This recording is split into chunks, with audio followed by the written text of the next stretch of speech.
If you thought you got your fix of Bay Area sports, nope. The Sharks got a Sunday night trade to announce. Let's talk about it right now on Summer Shark Bites here on Teal Town, USA.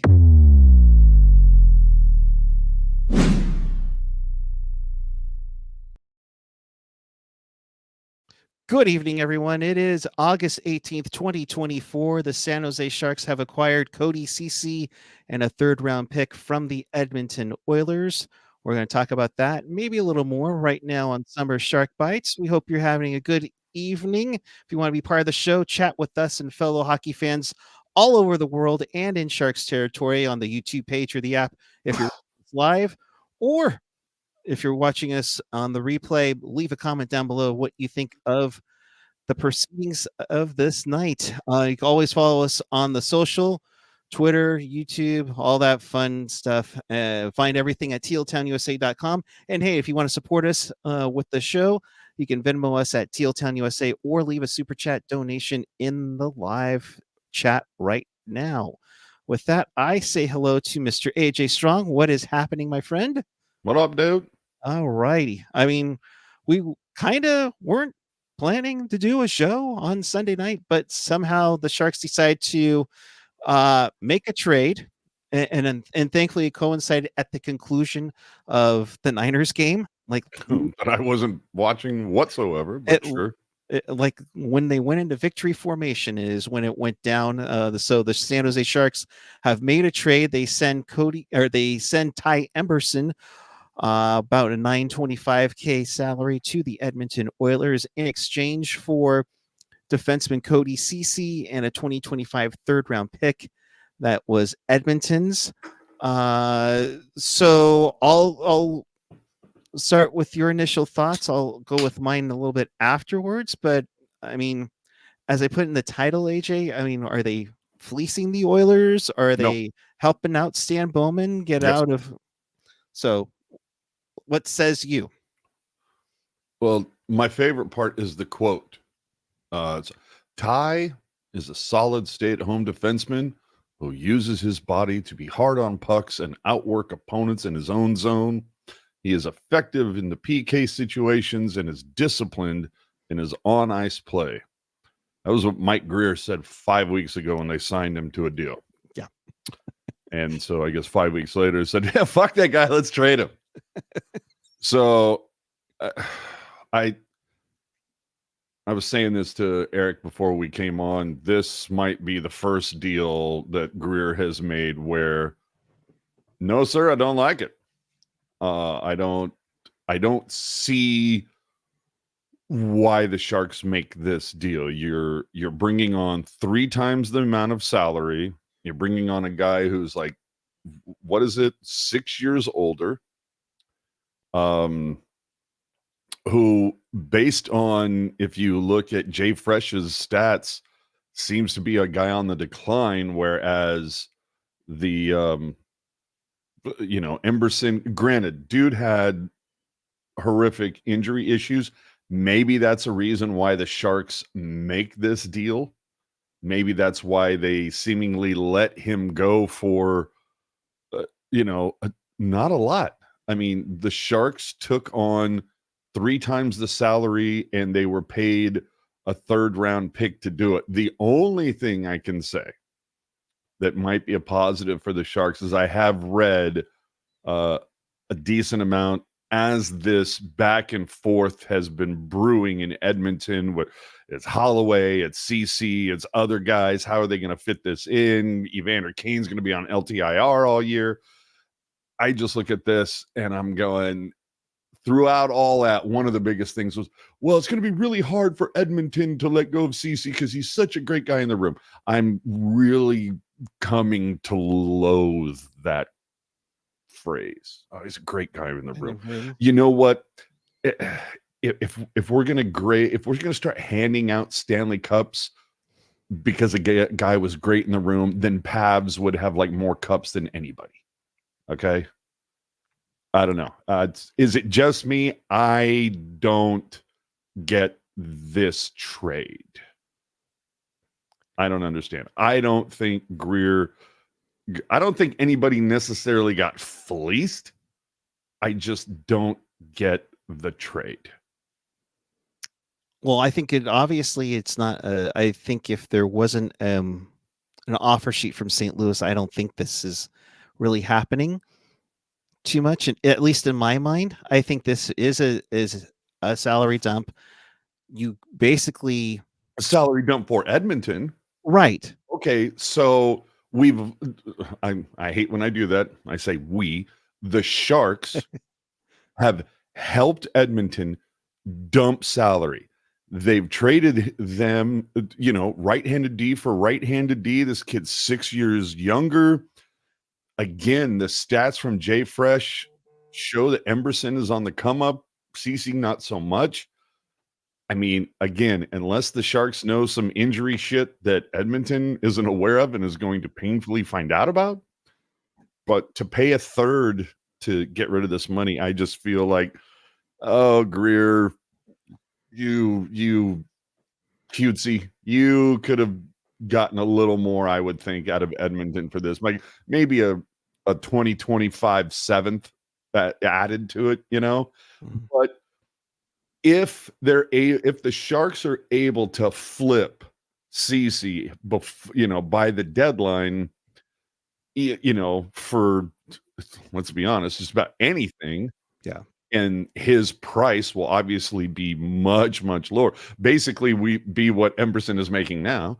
It'll be very affordable. And maybe if you find somebody who's in need of a guy who's great in the room and is a right-handed D who can play second pair of minutes, then sure, I guess this works out, and we can all sit there and, God damn it, Greer did it again. I can't believe it, how well he's pulled all of these things off. But in this moment, no, sir, I don't like it. Yeah, at the moment, it looks a little weird. It looks a little sus, but and Kevin Lacey making great point. Yeah, and Kevin saying Ceci will be traded for another third. That's 2/3 and a player service for a player who was acquired by waivers. I mean, it is. I mean, they're basically making money out of nothing. The other thing Can you too. put Vinny's point up too? Yeah, I will. Vincent The other Alvarado. one. Oh, and the other one. Sorry. I think the Sharks don't care if they help teams now since it doesn't conflict with their own timeline. Solid point. To accentuate that too. Ooh, maybe. I know. I know words. They're less words. Accentuate. But I was talking with this about Lacey before we jumped on. It's like, maybe he's trying to get them, the same thing with the Rangers with Goodrow. Maybe he's trying to sweet talk them. Okay, we'll take this now, but remember what I did for you down the road.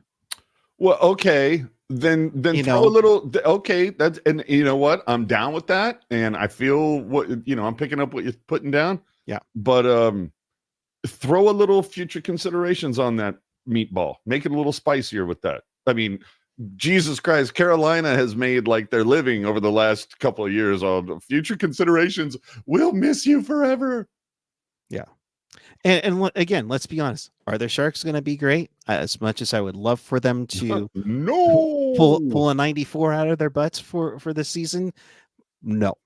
But I mean, it's tough, So they and Pat saying, yes, they made a trade in 2024 to screw over a team over something that happened 5 years ago. Well, kind of, I guess, but not. I don't know. But the thing is.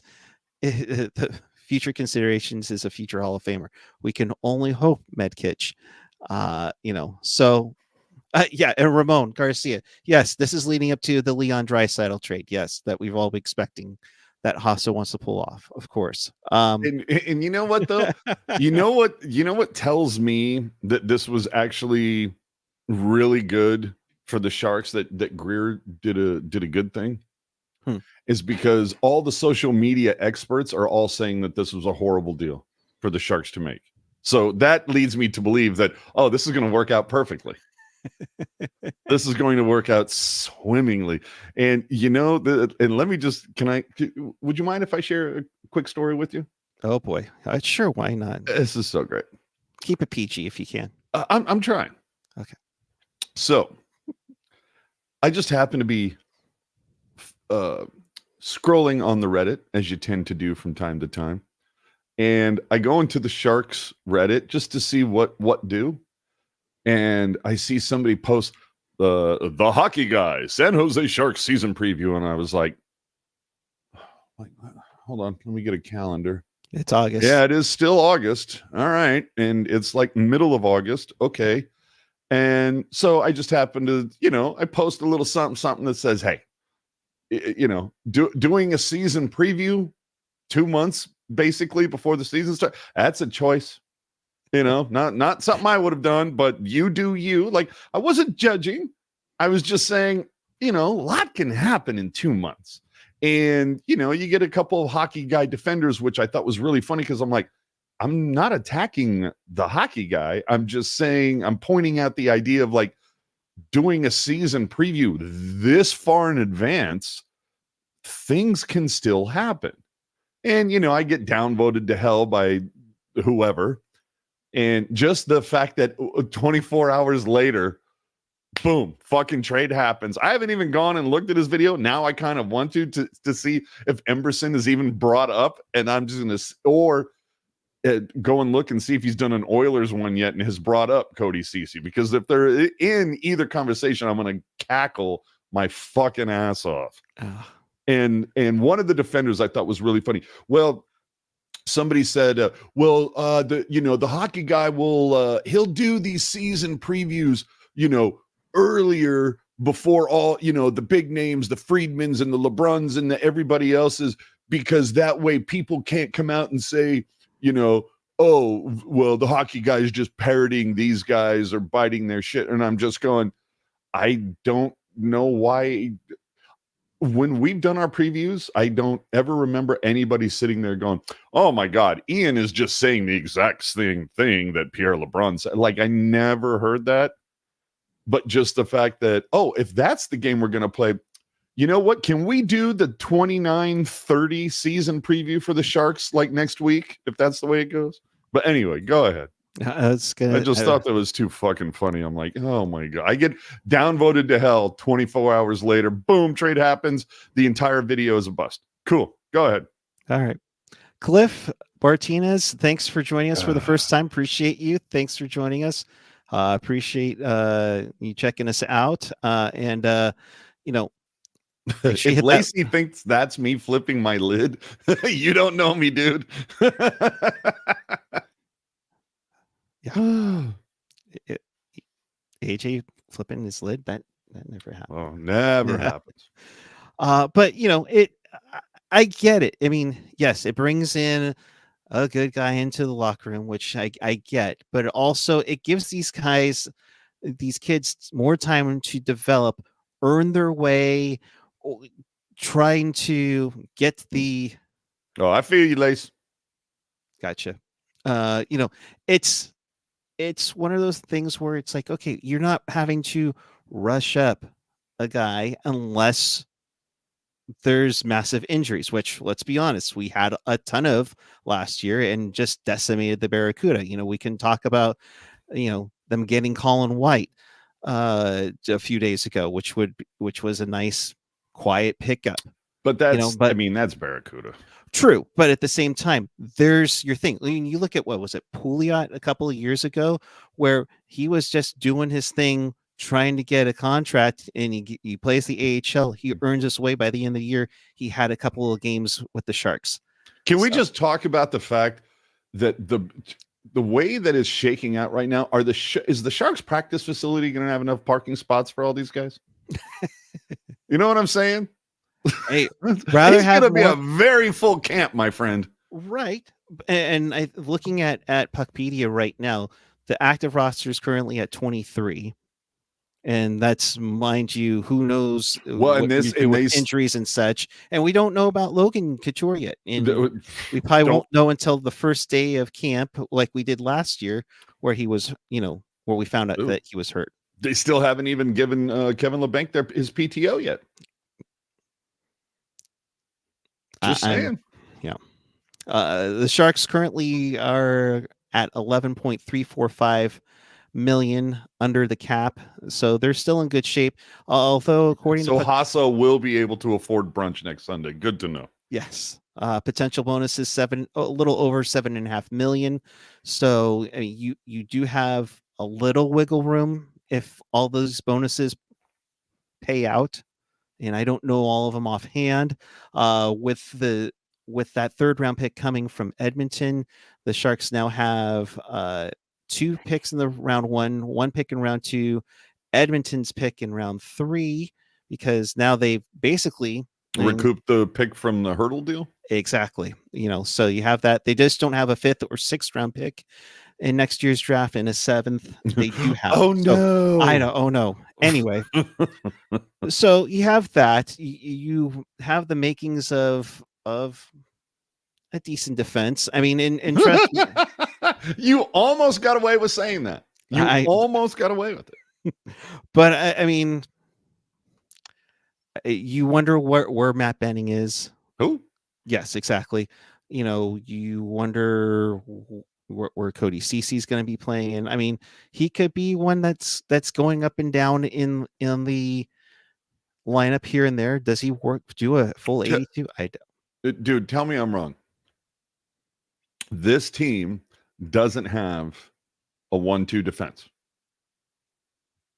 They don't have a 1-2 on this team. You think about the players that they had before. Okay.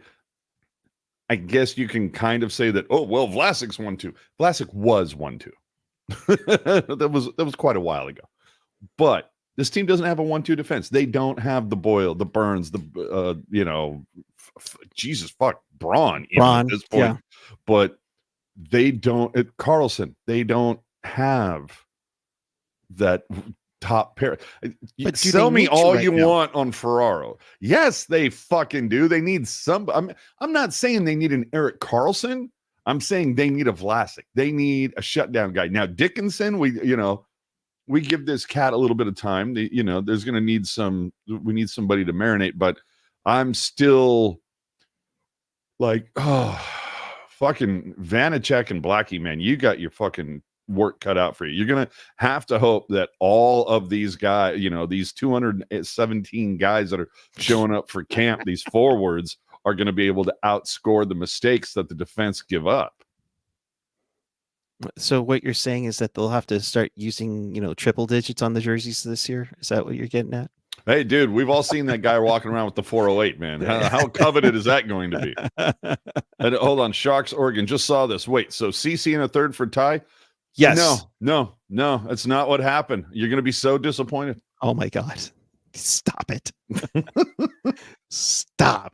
All right, to recap. So what happened is we traded not only Ty Emberson, but we also traded a bag of pucks to get Cody Ceci, a 25 third-round pick, and at least 3 times this upcoming season, the Hawk Tua girl is going to sing the anthem.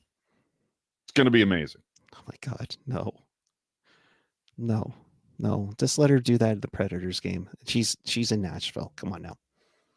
Threw out the ball at the Mets game, just saying. Yeah, well, it was for charity. I get that. So yeah, and dude, oh boy, I'm telling you. Are you again? Huh? Well, no, it's annoying that I saw a bunch of people. She throws out the first pitch at a Mets game, and it's a bunch of people are dumping on her. Like they want to dump on the Mets for the selection of like their first pitch. That's fine. That's on the Mets. But I saw a lot of people dumping on her. And it's like she answered a question, in the middle of Broadway or whatever the main drag is in Nashville. Yes. She answered somebody else's question. We've seen all the vapid little twunts that are wasting all of their lives making videos on TikTok, aspiring to go this viral. She says 5 or 6 words and goes viral, and people are dumping on her. It's like she wasn't even searching this out. No. Like, give the kid a break, for fuck's sakes. Jesus Christ. Anyway, if we can get her to sing the anthem, I'm down for it. Drop the opening puck. I'll wear a jersey with Hawk Tua on the back, no problem. You have some new Fanatics jerseys, I'm just saying. Yeah, fucking A. Aging Action Spots.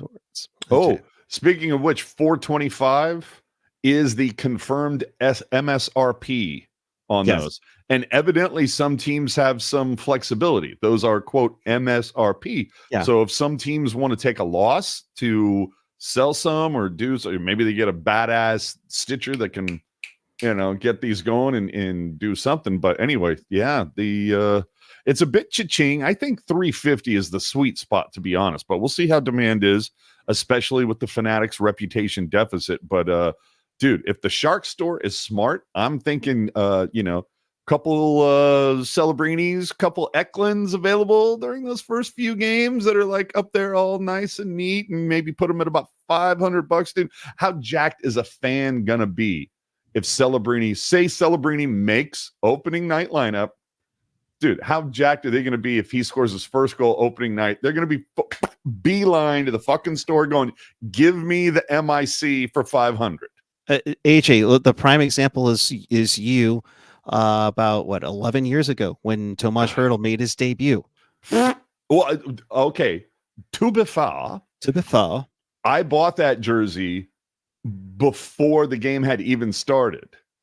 And then he scored his first 2 goals against the Yotes. But there was already a buzz. There was, a little bit of a buzz. And to be fair, the jersey that I bought was the fucking, the cheapest Reebok replica they had. Right, of course.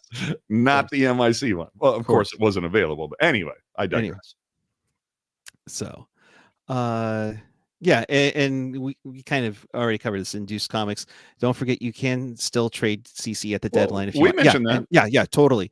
Lacey said, it might get another third out of it. Yeah, I mean, and that's what you look at. You hope that his play is fairly decent to use as a depth defenseman down the road for a playoff team. That would be huge. It sucks to see Ty Emberson go because, like you said, Greer had some high praises for him, especially avoiding, they try to avoid arbitration and everything. And the thing is that,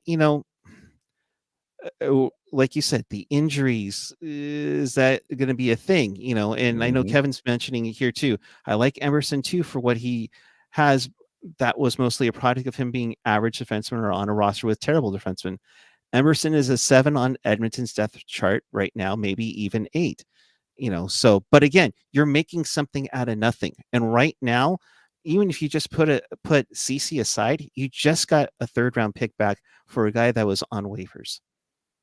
And who knows if he's got to clear waivers to go, if he has to go down the Bakersfield. Well, it kind of, it's almost reminiscent of Acimont. Right. Acimont, and that turned into Nemestikov, and you got a pick out of it when you sent Nemestikov to Winnipeg. So there are those things. I'll mention. Well, didn't they get some value when Acimont went to Tampa? Didn't they do a trade? Yeah, they got Nemestikov, and I think. Oh, that's what. Oh, yeah, that circular. And then eventually, later in the week, they moved. But while there's Nemestikov for 5 seconds. While you have that, at the same time, we remember this was around the time last year when the Karlsson trade went down, and we were talking, Jan Ruda will be a trade piece, still can be. Mike Hoffman will be a trade piece. That went by the wayside. Dude, I still feel like tell me I'm out of my mind. I feel like Greer is still trying to, move the pieces around. He's trying to, it's almost like he's going backwards. Most people say you build from the goal out. He's like, maybe we try doing it the opposite way. So we're going to get, Smith and Eklund and Musty and Celebrini, and we're going to get like all these pieces at the top end. And then we're going to address the defense because right now, again, so many short contracts, not a lot of talent. And, and you're, again, I'll be the first one to say that Mario Ferraro, I love you. You are being deployed so incorrectly. You are being asked to play way above your fucking talent level. And then can Blackie and Vanacek have any type of a bounce back and stick while the Sharks continue so far in vain, desperately looking for the next Nabokov? I mean, when did they take Nabby in the draft? Like 94? Yeah. You know, Damn it! You're gonna make me look at this. I'm now. just saying Damn though, it. that's 30 years ago. You haven't been able to draft, one more goaltender that can like be solid for you. Jesus, I Not feel old. one. You know, there's been a lot of goaltenders that have been taken here and there. 1994, drafted 219th overall. And played for a fucking decade. Yep. And for most of that, did pretty well. So the fact that like you've had 30 years since then, and none of them have panned out, not one. Oof. But here's 2 points. First off, Sleepy Mofo, free Jack Thompson though. This is where guys like Jack Thompson, you're gonna also have Luca Cagnoni. This doesn't mean you have to rush Shakir Mukhamadullin. We're not going to repeat what we did 10 years ago to Mirko Mueller. You can keep these guys, develop. John McCarthy, you better develop the shit out of them. Let's be honest here. But to do that and get in and let them marinate while you have the likes of Ruda, Benning, why am I blanking? There's Ceci. Help me out here, AJ. Who else is on Vlasic? Ferraro, Vlasic. I mean, you have all that. There's plenty of time for them to develop and work their way up. Get their bumps and bruises in the AHL. In order for them to develop, you need to have a staff in place that was going to facilitate that. I'm telling you, I'm going to be a little bit of a certain way if John McCarthy is still here next season. Kevin, isn't it wild? Mirko Mueller was 10 years ago. Isn't it wild? Evgeny Nabokov was 30 years ago. It's just, I don't want to see, it's just going to piss me off to see like Thrun and Ferraro get like, there's our top pair this season. You know what I mean? And like, I don't want to see them get fucking torched. But then again, I don't want to see them be like, well, you know what? Actually, it's going to be Benning and Ceci as our top pair. And I guess, I don't know, put Ferraro and Thrun as your second pairing and try to shelter their minutes a little bit. It's just, and then you didn't get Wallman for no reason. So right. I just sit here and think, good God, I cannot wait to see the opening night roster. And this might be something fun that we need to do is for the first, 20 games, first month or so, or at least opening night till Thanksgiving, just track how often over the course of those games that you have the same defensive pairings, like in the same spots because I'm not guaranteeing nothing, but I feel like, it's going to be a lot of fucking roulette, defensive roulette, roll the dice. Let's see what comes up. Yeah. Pat saying your top pair is probably Ferraro Ceci. Yeah. Nope. Totally. Fuck me. Crafty Koala. At least there's time to make the welcome back Emberson video. Oh, I hope the hockey guy's on that right now. The funny thing, I will say, I know he does take time off in August, so they might have been in the can, but I also know he was in Disneyland this past week. So who are we talking about? The hockey guy. Oh, again, like I got no issues with the hockey guy. My only issue was just the fact that it's like, I have yet to see anybody. Like, I get it. Like, I guess for some reason you want to be the first to put out a season preview. Hell, NHL Radio right now is doing, a series right now where it's season previews, editions of, and I'm just going, a couple of these, like they've already done the Oilers one. And so their little addition subtraction, it's already empty. It needs to say Emberson and then it needs to say Ceci. It's already out of fucking date. Would you rather them just shut down NHL Network Radio for August? I mean, you don't have to shut it down. You can talk about some other shit. You can talk about other things, but I mean, I'm sorry. I feel, my opinion is it's asinine to do a preview show more than say a day before training camp. Like, you should at least see one day of training camp to like get an idea of what's going on. You know how many guys could be fucking injured between now and the start of the season? And like You could have 3 or 4 significant guys miss half the season because they were injured, and these season previews go right out the fucking window. They were a waste of goddamn time. But again, just me. That's why I love Pashelka. You don't see Pashelka indulge in this clickbait bullshit. You don't see him retweeting his own shit. Pashelka is the fucking pro's pro, man. He doesn't fall for any of this shit. I love Curtis, man. He doesn't fall for any of this clickbait bullshit. But somebody tweets out one little fucking arbitrary. In fact, what was it this week? There was something. Oh boy, that's well, dude. I'm not wrong. Oh, it was the program director from 95.7 The Game put out something about 2024 has not been good to the Bay Area sports fan. And it's like, really? You don't think having the number 1 draft pick was pretty good? Oh, that's right. You think that there's only 3 teams in the Bay Area. I got it. But I'm sorry. I still think that going to a Super Bowl, even if you did lose in overtime. Well, it did say, yeah, but it did say his number 1 thing was losing in the Super Bowl.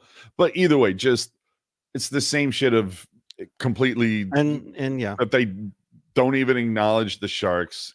But it's just funny that a couple people decided to after we had publicized that, all of a sudden a couple heroes come along trying to fucking put their little spin on it. And it's like, I love you, Pashelka. You don't do any of that stuff. You just do you. Respect. Brisbee life, local radio is a joke. Yep. We completely agree, which is why we do this.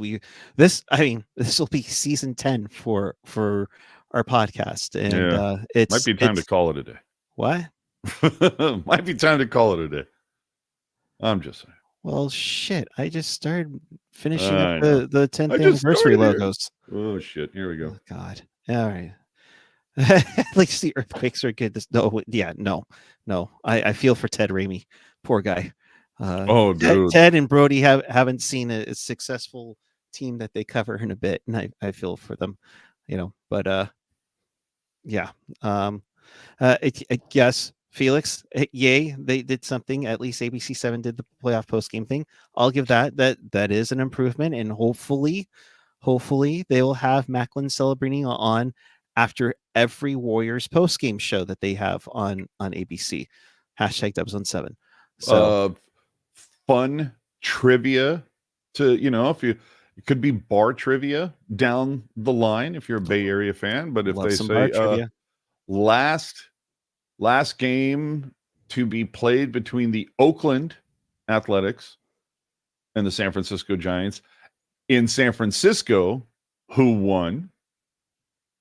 That was San Francisco. Mm-hmm. And then last game between those two teams at Oakland, last game ever so far.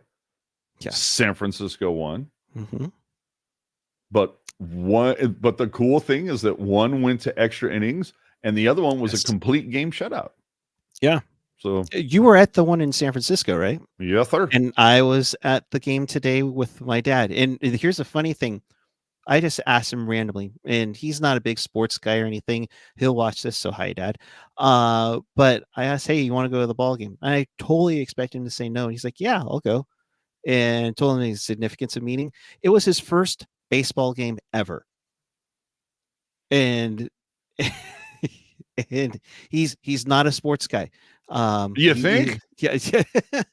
But he had a blast and went into extras, which was great. So oh my God. If you had a blast at that mausoleum, imagine taking him to Oracle. Oh, I know. That's why we enjoyed those delicious helmet nachos nicely today. So Jesus. So I guess a couple of things before we get out of here. I think we've already covered that trade pretty solidly here. Into the ground. What did you think of the leaked Blackhawks outdoor jersey? Love it. Isn't that a beaut? Fucking love it. Beaut. That might be my. I think I can say it now, in all confidence. Probably my easily my favorite Blackhawks. Yep. Specialty jersey. Yep. I guess we'll call it. I just wait for the 2026 Winter Classic to happen. When the Sharks are involved. Wait, there was another Blackhawks jersey that Jerk bought that I did really like as well. I think it was a black base jersey. I'm trying to remember. Well, that's practically all they had is black and Yeah, I white. was gonna say, but they definitely had one black. But you know what though? I think that's the other reason why I like the Blackhawks one is because it's not black. Like they just did black so often. They overdid it to death. So I like the fact that they I like how they did this. My only issue with it, if anything, is like, is it almost too close to like their normal jersey? It is, but that's a super nice touch to it, though, AJ. I wish the stripes across the chest, similar with some of the other jerseys that they've done, like this Sharks Stadium, is that they do some interesting stripe thing on the front, but they don't follow it on the back. I think if they follow that stripe on the back, I think that's cool. The other thing that I really liked or that I really enjoy about this Blackhawks one, they have the hanger effect on the neck, but then they have like a waist effect, right? Yeah, I'm trying to pull it up right now. Oh, whip it out. I'm trying to working on it. Give me a moment but here. The fact that they did a hanger effect and a waist effect, and to me, it's like nobody loves dumping on Fanatics more than I do. And I sit there and I look at that. Credit Fanatics for hiring the Eric Bottomers, the people from Adidas that know what the fuck they're doing. Yep.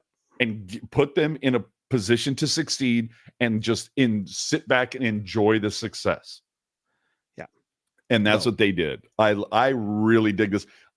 They're playing the Blues, right? Yes. So the Blues, I'm assuming, going to be rocking something white, or are they going to do one of those primary color games, red versus blue? You could. Either way, though, based on the Blues, based on the Blackhawks design, I'm really, really hopeful to see what the Blues come up with. Yes. And it's got to be tough if you think about it. Like Blackhawks, Blues, the fact that like this is a kind of a long time rivalry, but it's also at a time when both teams are not projected to do well whatsoever. So it's, you got to gin up something. So at least you got, at least you took the ammo out of some people's guns to shit all over it. There you go. That it's like, yeah. So I love that you got the Blackhawks thing with like the 6-pointed star on the neck, and then you got NHL Winter Classic on the bottom. I hope that is something that no matter who the teams are, I hope that is something that continues through the next 10 years that Fanatics has their deal, that they do that NHL Winter Classic waist effect on the bottom. Yeah, no, I like that a lot. Really like the tomahawk logo on the sleeves. Yeah, that looks really sharp. So let me ask you this. And again, I'm spitting ideas out. And say it, baby. Jonathan Becker, Doug Bentz, if you're watching, and I know you do, picture this style of jersey. Picture red teal, picture the fin on the sleeves, and a roundel like that with the Sharks original logo in it, with the original striping. I mean, it's not the original jersey. I'd go opposite. You go opposite? I'd put the OG crest where the tomahawks are, and I put the original circle fin dead center. In there. Okay, which is fair. I'm just thinking, next season will be the 35th anniversary. What a great way to celebrate having Macklin already. Next season will be 35 years. Not this season. Okay. But still, though, they can't possibly be right. It's fuck, man. We just had the Heritage jerseys. Oh, so let me. I'll ask you this as well. Then, Lord, we're old. All right, get this off the screen. Okay, but let me ask you this though: if let's say we've done the Heritage jersey twice. Would you do something like what the Ducks did for their 25th and 30th seasons, where they take inspiration from that and then do a different jersey this time? If they do it as good as the Ducks did. Yeah. Dude. Okay. Go ahead. Let me. I got him going, folks. I got him going. Yeah. Okay. You tell him, what would you rather do? So tell us in the comments. Okay, black. If they made the black starter fashion jersey like a legit jersey or something else. Let us know what you think tonight. You know what? It'd be funny if I go crap. You have yours, right? Say what now? You have yours. It's the My turbo black one. starter? Yeah. Yeah. All right. Well, or you But can. you know what I just bought? What did you just buy, AJ? Oh, you bought the Vans. Dude, I wish these would have been Sharks. I really, really do. But I'm like, these were too fucking cool. I've never owned the only time I ever owned Vans were the low top, the ones that Spicoli wears, the checkered ones in Fast Times. Those are the only ones I had to have these. I had to fucking have these. Now, that being said, if somebody came along and offered me a ridiculous amount of coin for it, I would consider it. But dude, these look fucking amazing. And I'm going, oh, Sharks, do you understand? Let's just look at these for a hot sec. Could you imagine? Replace the purple with black, replace the jade with teal. Are you kidding?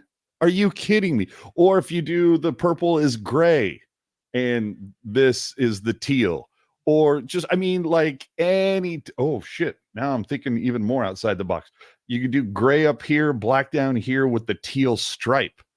I mean, there's a lot of different ways you could go. And then on the back, you can get the original crest. You can get the circle fin. Like, oh my God. Printing money.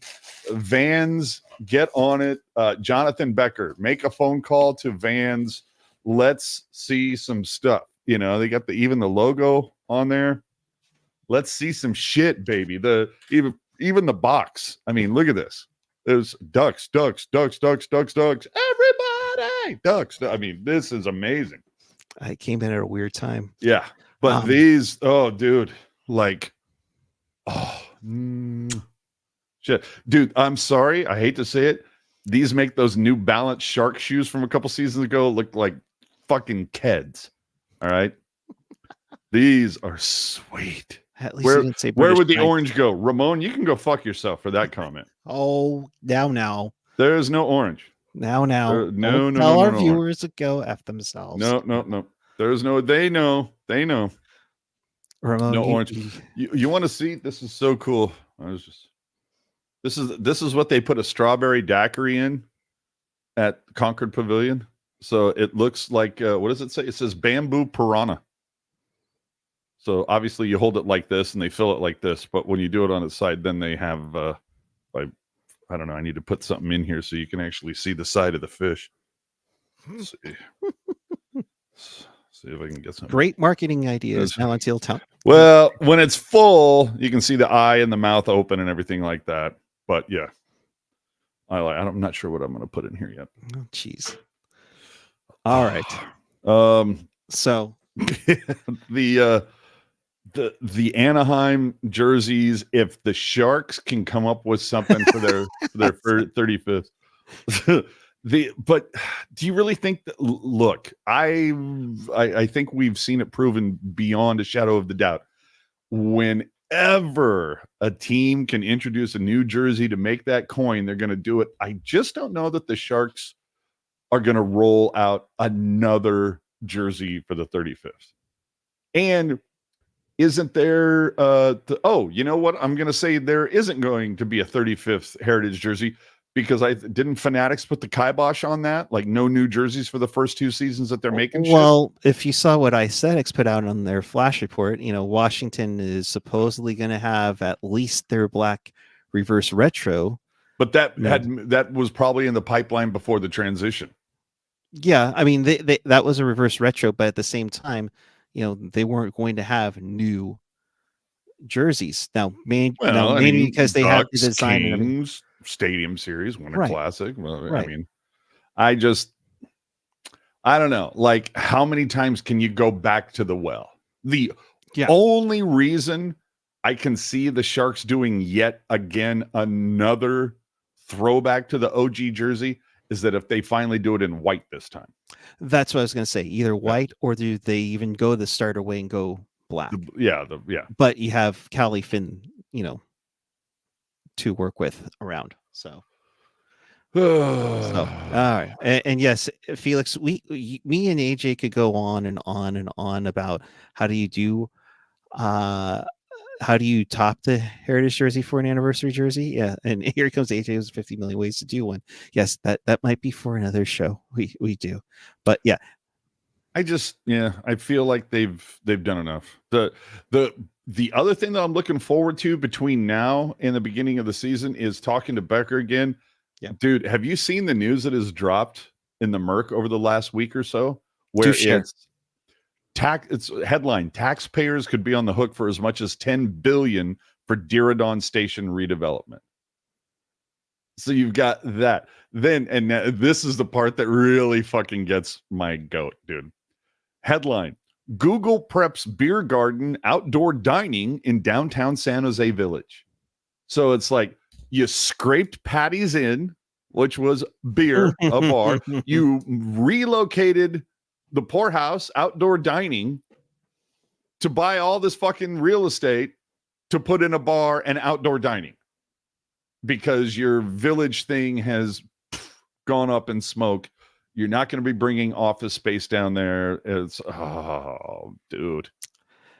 Maybe this is where Becker uses his hand and be like, we have been good about our lease. We've been good about being nice neighbors and everything. And if Google's not going to use it, why can't we? Dude, I don't know. I'm still waiting for the Sharks to redevelop what's the area across the street? Oh, the Arena Green? Yeah, I'm waiting for them to do that. Like, give me a fucking how is the outdoor, well, I guess, no, the parking has nothing to do with it. How do you not put an outdoor rink there, instead of putting it at Cesar Chavez or whatever? Yeah. Put it next there. The other thing though, Patties get scrapped, dude, that pisses me off. But what about, did you hear what the Dallas Stars are doing when it comes to their broadcasts? Oh yeah, the streaming on Victory Plus, dude. Yeah, going straight streaming, going direct to consumers. They spoke on NHL radio a couple weeks ago. The Stars are going to pioneer this effort. You download an app on your phone or your tablet, smart TV, whatever, and you're going to be able to stream all the content and all the games for free, provided you're in market. Right, of course. Outside of market, you'll require a subscription to Center Ice, or how to fly a pirate flag. But dude, no fees from the rights carriers, but they can sell advertising directly. Hell yeah. And dude, I mean, they've already had people transfer from their Bally's RSN to this new platform. It's a little odd to me to see Dallas be the pioneer in this and not the Sharks. But then again, they're tied in to that deal for like another 4 years. But I'm interested. The big thing though is how this is going to impact other teams. But I'm also interested to see, does that mean that the Dallas Stars broadcasts are now going to be nothing but everything is awesome? Like it's just going to be shilling. How honest is the analysis going to be? I mean, dude, there were a few times that Curtis Brown and Hedekin they were getting raked on social media for being fucking fanboys. Rightly or wrongly, they would get raked from time to time. You don't want to see that, and that's going to be the first thing that comes to people's mind if the team is behind the whole production, including pre-post. That's going to be a really, tough needle to thread. Mm-hmm. And just like we know, Remendez says, how can I critique them honestly? Or how can I praise them with any credibility if I can't critique them honestly? Yeah. So, but the other thing, can you imagine 32 different apps for teams? What team do I want to see? Okay. NHL, here, just stealing my idea. And I was going to try and make this a video here, but honestly, put NHL.tv back together. We'll pay how much you want to pay. will pay what 125, 150 for streaming with no blackouts. You know, if you want to do the local thing, you can do $75. I mean, Oh yeah, and then include NHL Network, because honestly, that's probably what I'm keeping cable around for, because I can't get NHL Network anywhere. And dude, I got rid of DirecTV like a year and a half ago or right, whatever.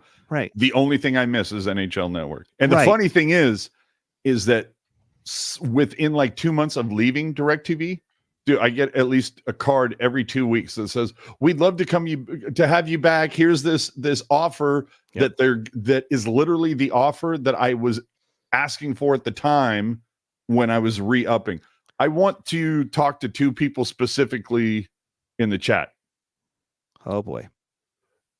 First off, Steven Stoker, never got my prospect scrimmage towel. AJ, I already spoke to you via the texty and the tweety and all of that stuff. We had all the towels; they've all gone out. If I can get a hold of another one, I will reach out to you and hook you up. But I'll look. I'll look. yeah. I might be able to help out, but I'll look. Okay, on that one. but Steve, like, I understand you like might feel a certain way. I told you if I can find something else that you might be into, then let me know. But that's again, you did your donation on YouTube, and when we're doing that, they were all going through Venmo, so shit got tweaked. But again, I'll try to do my best to make it up to you. Steven, we'll work on that. But Quaddy, whoever this person is, the hockey guy has more knowledge in his little finger than this junk. Thanks for watching. I didn't. My first response to that is, did I say that he didn't? Can you show me that part? Sharks season preview is easy no matter when you do it. It could be easy if you're going to say this is like the record that I think they're going to have, because everybody knows that they're not going to be any good. The point of the matter is, if he came out whenever his season preview was a day or two ago and specifically called out the defense and said, "Oh, well, it's going to be tough sledding for the Sharks defense. Ty Emberson might have a rough time of it." All of a sudden, 24 hours, that video is rendered useless, which was my point to begin with, by the way. But anyway, I'm not trying to be a dick, but I see a comment like that and I have to address it. Because it's like you intimated as if I said hockey guy knows nothing. I never said that at all. So I appreciate it if you don't put that out there. Please don't put words in my mouth. Steve Stoken, nothing but love. Absolutely. Appreciate you for your super chat. Thank you. Molasses, good to see you. Wait, no playoffs? There you go. No. Oh, I like Iman. X is becoming awful. Becoming? What do you mean becoming? Oof. It's all good in the hood. But I'm dying to see how RSNs handle. We've already seen how shit has gone sideways with Bally's. So show me how RSNs are going to evolve over the next 5 years. But you see how we've always kind of talked about how the Sharks deal with NBC Sports California has been brutal, but now it's built in 3 years. They could see what's going on with what the Knights are doing, what Dallas is doing. I mean, now, honestly, I'm going to say this. I think I've seen more promotion for the Oakland Roots on KTVU and KTVU Plus locally here. I think I've seen more promotion about the Ballers on KPIX Plus more than I've seen Sharks wise. And dude, know exactly where I'm going to go with this. I'm going to say, if you're going to stream it, you got to get it back on local TV. And yes, NBC Sports is great. If they stay on, more power to you, because I love me some Brody. But to get back on the KICU now, KTVU Plus would be nice to get at least some local broadcasts in along with your streaming platforms. I'm just saying, you need the exposure. I respect what you're saying. I get it, but it's not, for me, it's not forward thinking. What do you think? It's streaming. Streaming, yes. But like local networks, don't think TV anymore. It's not going to be TV. Oh, no. Yeah. So for me, I see it. What if, say, the NHL and Fanatics were to get into bed together with an obscene amount of money and drive that NHL network as a hub that then, splinters off. And so there is no more, at least for the NHL, there is no more Bally's or NBC Sports but then comes in the small things like Nesson and what's the company that does they're the only ones who do the Bruins. They do the Bruins and the Penguins now. Oh, no shit. Okay, so it has expanded a little bit. Yeah, they took over for whatever, I think it was Root in Pittsburgh, and it's owned by Nesson, but Pittsburgh is the same. I could see like Fanatics and NHL Network getting together and putting something together for the NHL similar to AHL TV, where they give you options. Do you want to watch just your home team home games, home team away games, all of your home team games, or do you want to watch all the games? But and I think like if you really want to like take this shit to another level, I think it would be really cool. Like your team home games, your team away games, your team all games, and then like your team's division. So you all almost always have something to watch, but it keeps it in your division. That's, those are the games you're most interested in. Those are the teams you see the most, and then you have, fuck it, then it's East versus West, and then like the entire NHL. Like, I mean, dude, how many different jerseys are we selling this year? We got practice, breakaway, that, MIC, premium, MIC. Fucking, yeah. So it's like, tier the crap out of it. But make it reasonable. Do not get ridiculous. What the completely agree. NFL's what, on like 6 different streaming platforms this year, not the least of which is their own NFL Plus. Is just your way to get Red Zone. I love you bringing this up. You're welcome. I love you bringing this up. And this is for the people that are watching right now too, because I want to get their takes on it as well. Yep. Pay attention to attendance this season. All right. Because, I'm that kind of guy on the hill who just kind of like looks down and go, okay, what are we talking about? What are we, I don't get into a lot of the conversation, but I try to keep an eye on what's happening. I'm seeing more and more posts of people just being over live events because they just cost too fucking much. Yeah. And I was going to say, I'm afraid that because people are not showing up to live events anymore, that it's like, okay, well, then we're going to have to make it more expensive for them to watch at home. Right. Like that's the thing that it makes me nervous. Well, go ahead. You look at what the Chicago Blackhawks used to do for years. Their home games were not, broadcasted, and to force you to go see them, and it killed their attendance. And then once their ancient owner died, like years ago, I think it was Taves' rookie year, then they made the decision, yeah, we're going to go back because we want to get our exposure back. And that's my point with getting exposure back. Exposure is free marketing and advertising. Get it out there, because right now you have a product that's on the rise. You can have some buzz. I mean, the second some of these kids go off, it'll be us talking about it. We'll be on after every game, but no disrespect to us, I would love for everybody to talk about it. Remember how everybody was talking about Tomas Hertl's 4-goal game? Who? Exactly. Let's do it. Let's make this happen. I would want to make it the Sharks such a desirable ticket. And we already know how some people are like, it's driving all the way to San Jose. I'm in, San Francisco and San Mateo. I don't want to drive all the way down afterwards. I think you need it. Yeah. And yeah. No, you get some buzz. But getting back to my point though, it's and maybe COVID had a little bit of little bit of the problem, but it's like, dude, like as an example, Giants are a 500 team this season. San Francisco, by the way. Yes. Last Saturday, the garage across the street from the ballpark was charging $150 for a fucking parking spot. Not $1.50, $150. It's a Saturday game. It's the 2014 World Series team reunion, Hawaiian shirt giveaway.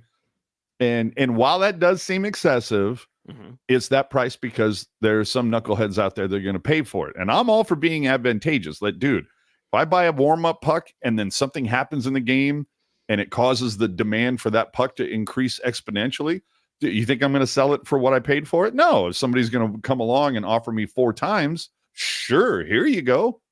You know, they could have gotten in line and bought one too, but conversely, I've lost money. Like when I bought a jersey, then I get it and I'm like, oh, this isn't exactly what I thought it was going to be.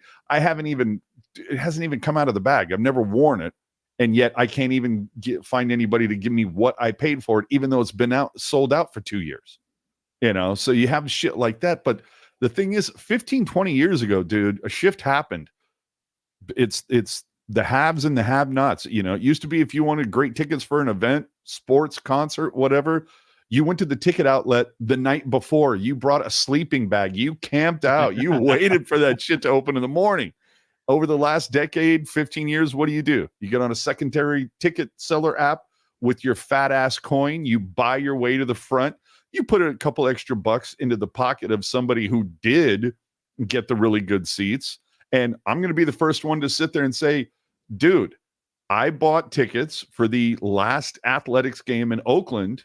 I got pretty dang good seats for a very good price because I bought it the minute they went on sale. Same here. And I have them listed right now for 10 times what I paid for them. Jesus. And if I get paid, I'm going to love this system. But again, the person who is going to pay that price, they had the same opportunity to buy them in the moment that I did, you know?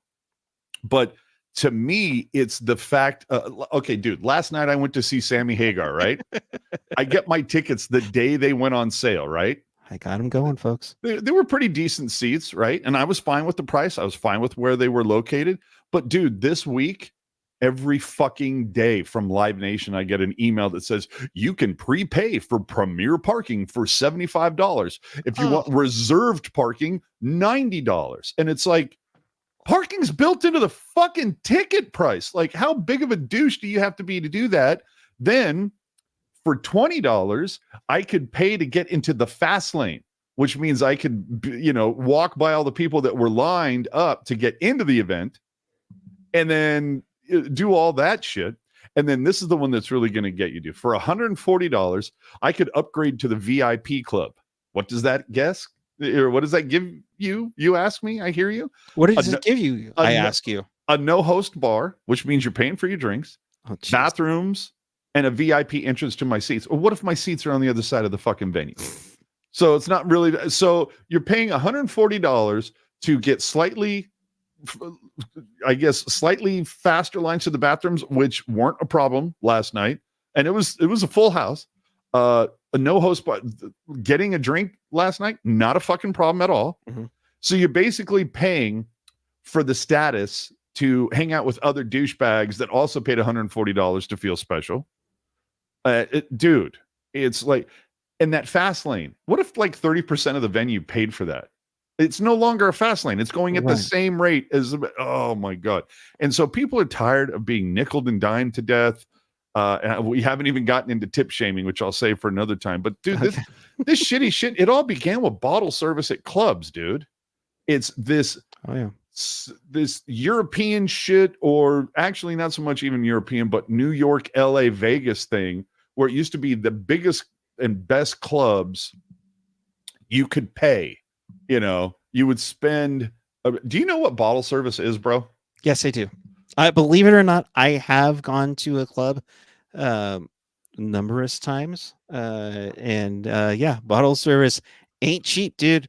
Well, dude, but that's the whole thing. It's like you're paying $400 for a bottle of vodka. Grey Goose. Sure, yeah, it's going to be called vodka. It's going to be called vodka. It's going to be Grey Goose, or it's going to be,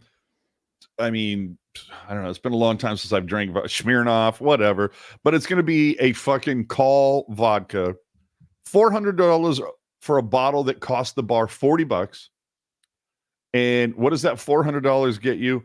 It gets you a reserve table. So when you get there, you have a spot to sit. Okay, I guess that's somewhat valuable. You can show up whenever you want, bypass the line, get in. Again, it's the whole thing of like, look at how cool I am. I get to walk past the line. You get to fucking make an entrance. But then you get all the mixers that you want. You get like Cokes and shit like that. But that's it. And once that bottle's gone, what happens? If you want another bottle, $400 more. Mm-hmm. All the other perks that came with the first bottle, you've already used those up. Mm-hmm. So, like, are you fucking kidding me? It's just like this whole bottleless or the whole bottle service vibe, dude. When I was going to clubs, if you wanted a table, you got there early enough, and you got one. Sure, yeah, definitely. And now this shit, I just go, oh, is this what we're talking about? And that's we are. That's the I know, but that's the shit that just drives me crazy now. And it's already shown, like, since COVID, like, ticket prices are up like 12%. And I get it, because when we came out of COVID, everybody was like, get me out of this fucking house, right? I need to get out and do shit.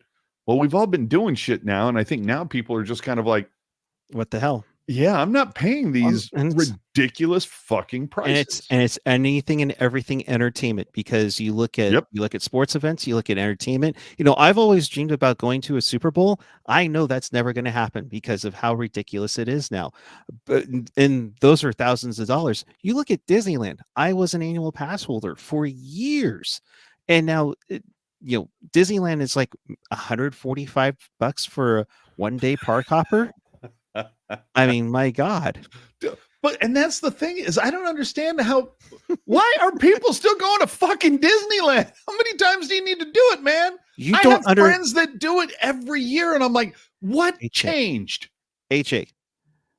The churros are that amazing in there. Oh, they are magical. Fuck off. No, I don't get it. These people that do it every fucking year, I don't get it. But that's the whole thing, is like, I'm not trying to like shit on the Sharks. I get it. You got to make that coin. But why do you think that they cut out all of those seats in the upper bowl and created that whole club? What the fuck is it called? Oh crap. Didn't they come up with a name for it? Oh, or does it have a corporate name? No, it doesn't have a corporate name yet. Not yet. Oh jeez. I mean, Benz, where are you? I need your help here. The South Bar was, what was it? Like the Hop Valley Bar? No. Hop Valley Bar. Yeah. But it was called something before that. Remember that thing that makes your drinks really cold in 5 seconds? Yes. It had that naming thing. It had Hop Valley, and now it just Penthouse Lounge. Okay, so the Penthouse Lounge. You think they did that to not make money? You know, to not upsell, to like charge more for, dude. You know, like, that's what they're in business for. And I get it, but at some point, and again, this isn't like a slam on the Sharks. This is like just venues across the board, just like live events. It's insane now. Like that Sammy Hagar show that I went to last night, dude, that might be like one of the, if it's not the last, it's not the quote unquote last concert I'm ever going to go to, because I have tickets to see a show in Santa Cruz on Halloween, but it might be like the last, shall we say, like Ticketmaster, like Live Nation show that I go to, one that's at like a major venue like that, where they keep trying to fucking like, I want to film a video like that. Wouldn't this be a great SNL sketch where you show up to a fucking concert and like every 3 feet somebody tries to like put their money or their hand in your pocket to try to get more money from you? You know, like, hey, $2 and you can skip the person that's standing in front of you. $2 more and you can piss in the urinal that's one closer to you. Like all these little ways to tip out and do all these tiny little upgrades. Oh, dude. Gotcha. But yeah, I think I'm done with the large venues. I'm going to see Dirty Honey in a tiny in the what is it? The Catalyst. So, you know what? I think the tickets were like $35. and there's no upgrades. There's no, hey, pay this much and you fucking get in before the other peons and all this. Disneyland or what? Do they are they like fucking laced with Coke? If you let me put it this way, you've been to a San Jose Giants game and you hear about the churros there. They're 10 times better at Disneyland. Do you understand that there's like an abuela like in OC that is probably like 2 blocks away from Disneyland that is churning out the same quality product for like, $1.50? And I wish they were $1.50 at San Jose Giants games. Oh my gosh. No, all right. I'm saying she's running a food cart 2 fucking doors down from Disneyland going with a sign that says, "What the hell is wrong with you?" Yeah, and then they're putting up their house for Airbnb a week later, but I digress. I see a couple people are digging the Rhino was at the concert at Toyota Amphitheater in Wheatland. Nice. Yeah. Oh, yeah, it was the shit. It was a fucking great show. The only thing that bummed me out is he didn't play Cabo Wabo. Hello. Recognize the shirt. No Cabo Wabo. Wow. Played Mas Tequila though, and that was fucking awesome. Well, of course. So, all right. I think we need to give it up a night or make them. Let me try that again. I think we need to call it a night. It's been 3 weeks since I've been on the air. I feel you. And, look, if you all want to hear me complaining more about concerts, I can get into a Discord for a little bit. There you go, folks. So in case you missed anything or you want to watch this again, check us out on tealtownusa.com. Who would ever want to watch this again? Absolutely. I think they would love it. Oh, wait a minute. Puckpedia coming in. To recap, EDM can match both offer sheets. If they match both and Kane returns with everyone healthy, can only be compliant with another trade. If they match Broberg but not Holloway, can be cap compliant when Kane returns without needing another trade. Man, there's a lot of moving parts going on in Edmonton right now, buddy. So what you're saying is Draisaitl to the Sharks? I'm kidding. Do you think as an Oiler, because we all know anybody can be traded, especially when it comes to the Edmonton Oilers. Right. Does Connor McDavid ever win a Stanley Cup with an oil drop on the front of his jersey? I'm going to say no. Despite how close they came. If Draisaitl doesn't re-sign, no. It's not what I asked. No, I know what that's. I say no. I think it's. Oh man, that's tough. I probably lean to no, but I still think there's a chance. Just imagine, like you think about the records that Marlowe, Pavelski, and Thornton have. So many playoff games with ever winning a cup. Old guy to never win a cup or whatever. What happens when Connor McDavid's on that list? And then he gets traded to LA. Yes. Hold up, but Gen X, you're saying he wins 2 with the Oil?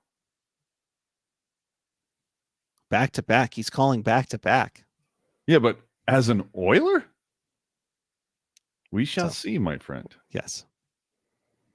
So another chat for another time. Yeah, gift wrap this package. Let's deliver it. All right. In case you missed anything and you want to watch this again, of course, check us out on tealtownusa.com. Or if you want to hear it on the audio side, you can get it on wherever you get your podcasts. Any of them, we have them, unless there's something we've missed. I doubt it. And of course, if you're watching us on YouTube, go ahead, hit that like button on the way. And don't forget to hit the subscribe button so we can definitely see you back here next. Oh, sorry. Didn't mean to steal Brody's line. But make sure you hit that subscribe button, hit that notification bell. So when the Spur of the Moment podcast like this one takes place, you are here to watch it when you get that notification when we do go on the air. So, and I looked forward to Hockey Guy's new season preview. Stop it. Stop. All right. I was going to email him this week. NHL Network too. NHL Network did an Oilers preview. They're going to have to revise that. Yes. So, AJ, dare I say, your final thoughts? We might be here for a while. I don't know. What do we got going on here for the next couple of weeks? We are less than a month away from the rookie face-off in LA. Sure, we got another Shark sidewalk sale coming up in 2 weeks. So there's that. Makes me wonder, like, what the hell did you miss at the last one that you had to put out more shit? But just set aside the Casper Halton in Jersey for me. Thank you. You know what it makes me wonder? This is how much of a smart ass I am. I wonder if they're holding up, or if they're holding another Shark sidewalk sale, that this one is going to have a bunch of like Adidas practice jerseys available because they finally got the Fanatics ones. Like they were holding on just in case the Fanatics ones didn't show up in time. I'm just saying a little insider hockey there. You might be correct. It just makes me wonder if that was the case, because we've seen it with some of like the baseball teams this season. Like they were supposed to wear their City Connect jerseys at a certain time, but they said, oh, well, we would have, but the fuckers didn't show up. Either way, it makes me wonder if that had a little bit to do with it, but Skosh could have been. But I mean, unless another trade comes up, I don't know that there's too much to get into. At least until what? When is September 13th is when the rookies are on the ice for the rookie faceoff, which means a few days before then they'll be in rookie camp before we start the full training camp, and then we get going. September 13th, you say? Yes. Ooh, that's too bad. I'm going to be up in San Francisco all day getting ready for Giants Padres. Nice. But that's okay. That's okay. If anybody can let us know, that'd be great. Captain Skate happening yet? I mean, yeah. Well, if we had a captain, we might know, eh? Come on. Too soon? Too soon? We have a captain. It's Logan Couture. Okay, that's another one. We got to throw some money on that fire. We're not gonna get the John Tavares situation. No. I'm not talking about Tavares. I'm just saying, we can make the bet. Will Couture be the captain of this team come, what is it, April 16th? You know, far off. I don't know. I mean, but will he still, and it has nothing to do with trade. Like it could be, he could play for the first couple of weeks. How many games did he last this season? 6 games. Yes. Yeah. He could play 6 games at the start of the season, injures whatever the deal is. And his doctors come along and say, your career is over. Enjoy retirement. Oh, fuck off. Fuck you, Patrick. Love you, Gen X. Piece of shit. Fuck off. But, dude, I'm just saying, this is the whole thing. This is why when I don't get to talk for a month, I want to fucking get it all out. Save it up. So, all right. Fucking Laurel. What a dick. Our OGs. Oh, they love us. The OGs you would think would understand. Rhino, any update on when the Fanatics Pro Authentics will be available? I really want a Cali Fin MIC celebrating. So do I. Yes, September. We don't know exactly when September will. Once we do find out that, I do, but you don't. Yeah.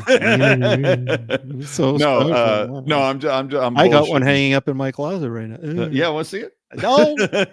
I would say best bet is going to be like perhaps the same day that the 49ers have their first football game that counts, which is Monday the 9th. I would say that's probably your target. There's going to be a couple places that get their shit early. Keep an eye out for that. The Sharks never seem to be the team that gets that. But if you've looked, Anaheim seems to have gotten their hands on some shit early. So yeah, $500. Again, I talked about MSRP at the top. There's some teams that are going to take advantage, and maybe there's going to be a team or two that says, "Oh, we can do better." So, gotcha. All right. Well, I appreciate each and every one of you. Thank you very much for watching. We will be back whenever news breaks on the Sharks side, and we can't wait. We're less than 3 weeks away from rookie camp, from preseason hockey. It's going to be great, and we're glad to have you all a part of it. So thanks for watching. Keep it real, keep it teal, keep it real, Teal. We'll see you down the road.